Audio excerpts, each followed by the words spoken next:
U.S. may be deliberating when to reveal its Mideast peace plan, but one Israeli minister has some interesting advice for President Trump. I think, personally, it's a waste of time. So you would tell President Trump, don't waste your time with this? Definitely. That would be your advice? Definitely. And as elections loom in the horizon, Israeli ministers not wasting any time talking tough on Hamas and its leaders. Yahya Sinwar's time is limited. He will not end his life in an old folks' home. I'll break it all down with former Israeli ambassador Avi Pazner, Haaretz columnist and senior editor Bradley Burston, former Israeli parliament member Dr. Einat Wilf, and member of the Jewish Home Party, Jeremy Saltan. Feel like a holiday? Need to ease the stress with some of that clean, crisp, hilltop air in the West Bank? Not with Airbnb. Cease using Airbnb and turn to other services. By the way, Booking.com is a great service. Israel declares war on Airbnb after the company says it will stop listing properties in settlements. A discriminatory boycott? A harbinger of more to come? Debating this in studio will be former Peace Now director Yariv Oppenheimer and the executive director of the Lawfare Project, Brooke Goldstein. We'll tackle all these stories head on and expose the spin right here on The Spin Room. From the I-24 News Studios at the Port of Jaffa in Tel Aviv is host Ami Kaufman.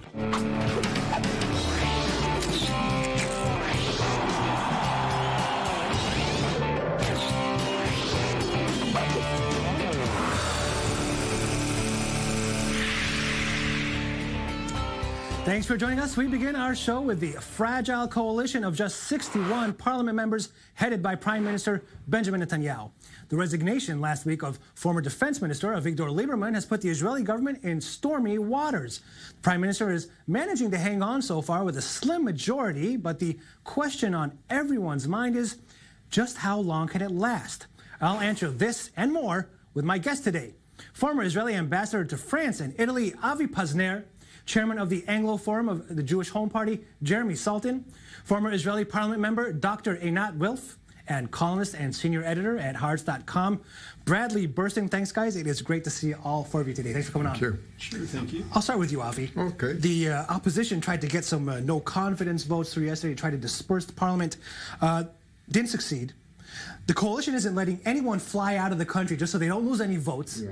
How sustainable is this situation?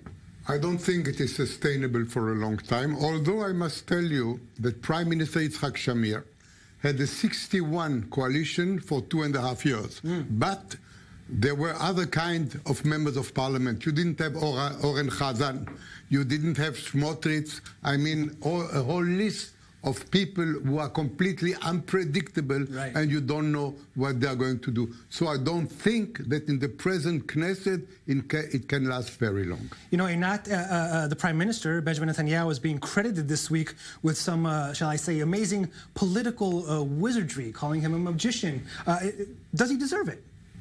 He's definitely shown himself a very experienced operator of Israel's parliamentary system. And it's interesting for someone who initially got into politics when the system was different, when it was a direct vote. But he's really taken upon himself to master coalition politics, how it works. And at this point, as it was, by the way, with Sharon before him, the politicians that survive most in Israel are those who truly understand how politics works and who understand the difference about what people say they're going to do and what they're actually going to do. Bradley, just before we go, would you also agree with the people that call the Prime Minister a magician for managing to survive again? Absolutely, absolutely. He, in front of everyone, opened a trap door for a number of politicians who have been his partners, and they all walked right into it. Right. So if you can do that, you know how to be a politician. That's how you stay in power for so many years. That's how you do it. How you do it. All right. I'm going to let you weigh in when we come back, Jeremy. When we come back, more with my guests on Israeli coalition fragility and the advice that a senior minister has for President Donald Trump. Stay with us. That's coming up next.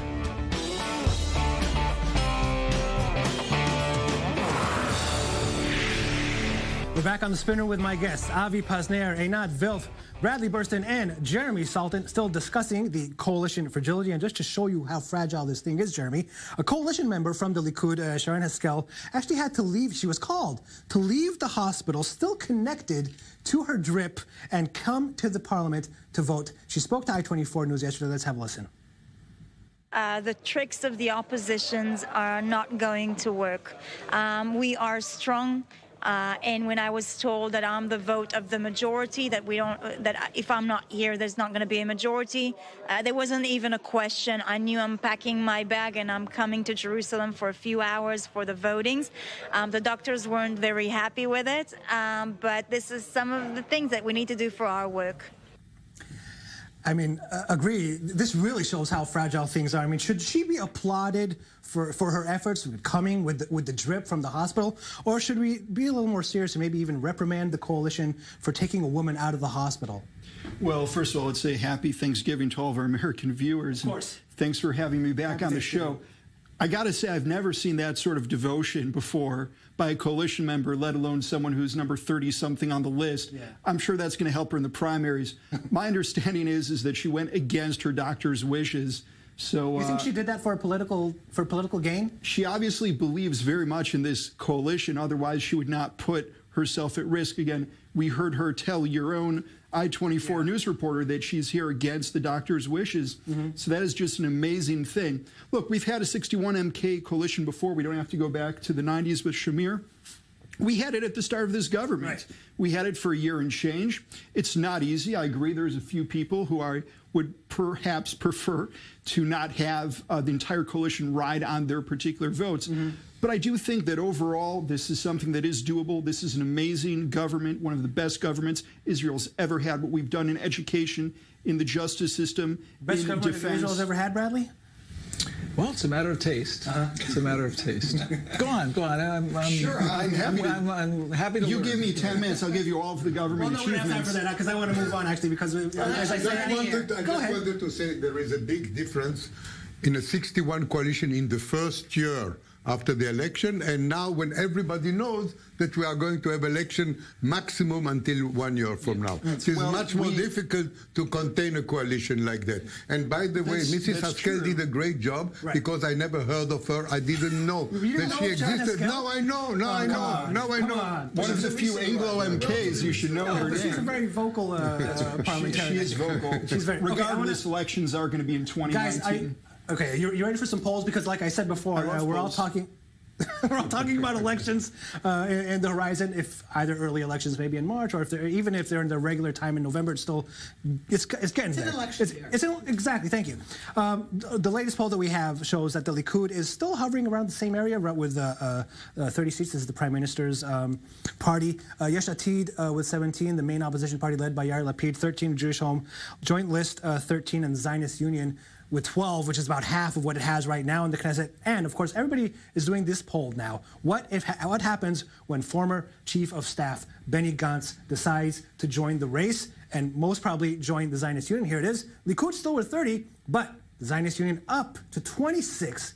13 for the Jewish Home, 13 for the Joint List. Another poll, not showing that Gantz makes the Zionist Union stronger. But still, it doesn't seem to be taking many seats from the right-wing bloc. So is anything really changing? The way the Israeli system works is that things can change dramatically because it really depends. In Israel, the prime minister is not the person with the most votes, it's the person with the most friends. So the question is, are you able to cobble together a coalition? And these are things that can change dramatically. There are quite a few parties that can go either way. Lapid, Kachlon, new parties like Orly Abekassis. So all of the things are incredibly fluid, and this is precisely the reason that Netanyahu did not want to go to elections now, because Netanyahu is the perfect example of the idea that only the paranoid survive.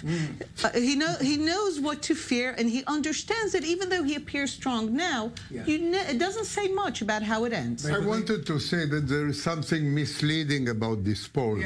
With Gantz. You know, first of all, nobody knows whether it's going to run. Right. Nobody knows whether it's going to be with the Labour Party. And there is also the phenomenon of being quiet, of not talking. then you get 15 mandates. That's right. The moment you open your mouth and everybody throws tomatoes at you, and a perfect example, then your numbers in the polls. A perfect example is the current Labour leader. Or the current Labour leader, or Amnon Lipkin-Shachat, go some year back, was a very highly praised chief of staff. The moment he opened his mouth, he was down. I want to move on to our next topic, guys. Let's move to statements made by Justice Minister Einat Wilf at the Jerusalem Post conference this week. When asked about the Mideast peace plan that the Trump administration has been working on for the last 2 years, she had some unexpected advice for the president. I think that the gap between the Palestinians and the Israelis is much too big in order to be bridged. I think personally it's a waste of time. Although I want peace like anyone else, I think I'm just more realistic. And I know that in the current future it is impossible. But let's wait and see what they will offer. So you would tell President Trump, don't waste your time with this? Definitely. That would be your advice? Definitely. What's your reaction to that, Bradley? Out there in the open, saying to President Trump, don't waste your time. I think the key is that she said, let's wait and see what it says, but by the way, it's a waste of time, right? In other words, we know that it's a waste of time no matter what it says. And what that tells me, well, let's say for the sake of argument that you're Einat Wilf, and let's say for the sake of argument that you believe that the present constellation, the present situation is about as good as you can expect things to get for the political aims that you have, having to do with settlement, enlargement, a certain creeping sovereignty of the West Bank, Israeli sovereignty in the West Bank. Let's say that almost anything else that upsets the apple cart now screws up the situation, right? So you don't need a peace plan. Right. Whatever it says, it definitely wastes your time because you've got probably the optimal situation right now. Jeremy, I want to see, what do you think about this? Because it seems, I mean, I'm wondering if Shaked is trying to be a bit more adversarial there out in the open, maybe because of that big political loss she just got from the Prime Minister himself, she and Bennett together. Well, I think most of our viewers are thinking this is the best time ever for a peace deal, right? There's no situation with Gaza. We didn't just have the highest all-time amount of rockets fall within a 24-hour period. There's nothing happening at the northern border, not with Lebanon, not with Hezbollah. There's nothing going on with Syria right now. It's just a peaceful island all around. So this is the perfect time. Let's just go ahead and talk about a peace plan. This is definitely the right time. Well, Bayit Yehudi does not agree with that. Einat Wilf does not agree with that. And of course, you can call it the Jewish home. It's fine by me. You know, President Trump doesn't need the advice of Einat Wilf. He understands exactly so that before an election, is this the right time for the peace plan? No, you cannot present a peace plan. He doesn't need the advice of Einat Wilf. He knows it. By the way, I would be maybe controversial telling you I don't know if a peace plan exists. What are they working on? I don't know. Maybe there are some thoughts, there are some things that no, I'm sure they're working on something.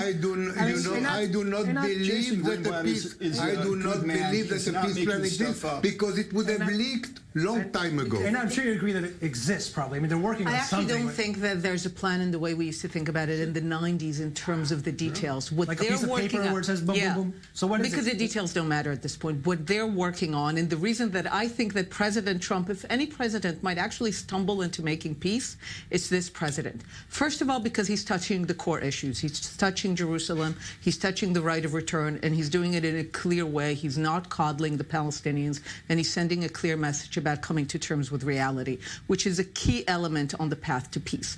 But putting together a peace plan is not about the details. It's about getting the parties together. It's about getting Arab countries on board to be able to declare their support. Can we all agree, by the way, that it's probably not going to happen when the coalition is so fragile? They're just going to have to wait until after. It's not about the Israeli coalition. I'm talking about an Arab coalition, and a coalition of Arab countries that will mobilize to say that they support. That they might postpone revealing this thing because of what's happening in Israel right now. Yeah, that's all fine, but we need to understand that the plan is not about the details. The details are broadly here and there are clear, and Netanyahu has spoken about them. The question is, I think, think, what the Trump administration is working on, to be clear that when they announce whatever they announce, they need to know that a large section of Arab leaders will mobilize to say, this is good, and we expect the Palestinians to say really yes. Quick before I go, do you think this plan might force Israel into making concessions it might not want to make? Let's read the plan. I understand there's an executive summary. I understand some of the panelists don't think it exists. I do think that there is a written plan. I think this is an administration that knows how to prevent leaks, and this is a difference between this administration and the previous Don't ones. believe in somebody preventing leaks, by the way. There's no such thing. I want to move on. I trust this administration. I want to move on to our next topic.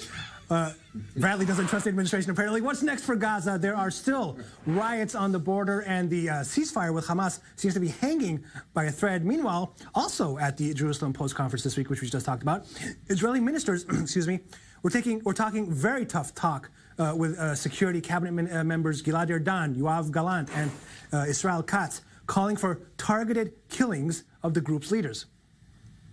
If Sinwar or Hania were to fire a bullet or a rocket at a soldier or at Israeli citizen, they would pay with their heads.